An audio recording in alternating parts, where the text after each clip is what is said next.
OSIRIS-REx continues the amazing legacy of exploring the solar system through sample return.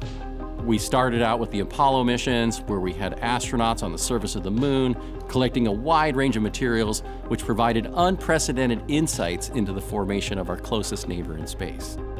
We've seen comet dust return from the Stardust mission, and asteroid particles returned by 2 Japanese missions, Hayabusa and Hayabusa 2. And OSIRIS-REx goes beyond those other missions, especially Stardust and the Hayabusa programs, by bringing back a lot of sample. We're bringing back, we estimate, about 250 grams of material, about the size of a coffee cup full of this precious, pristine carbonaceous asteroid sample.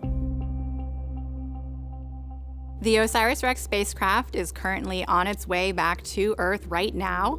On September 24th, 2023, it will release the sample return capsule, and that will land in the Utah desert.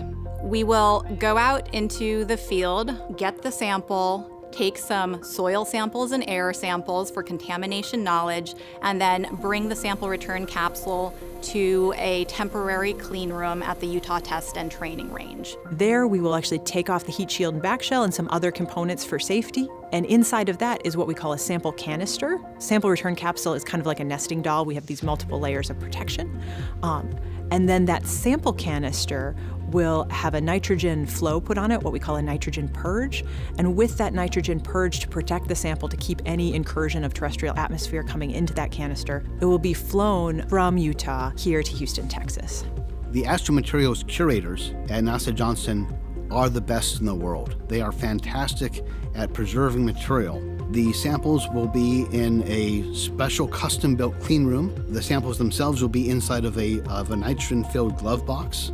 And then instead of that, they'll be stored in separate containers for allocation. The first samples will come out for the science team to describe what we've seen and produce a catalog within 6 months, so that researchers around the world can write their own proposals to request sample.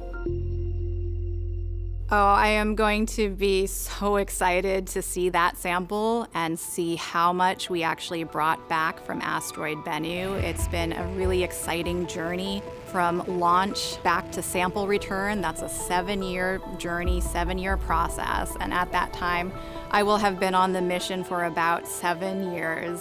And so it's going to be a wonderful culmination to this adventure of OSIRIS-REx.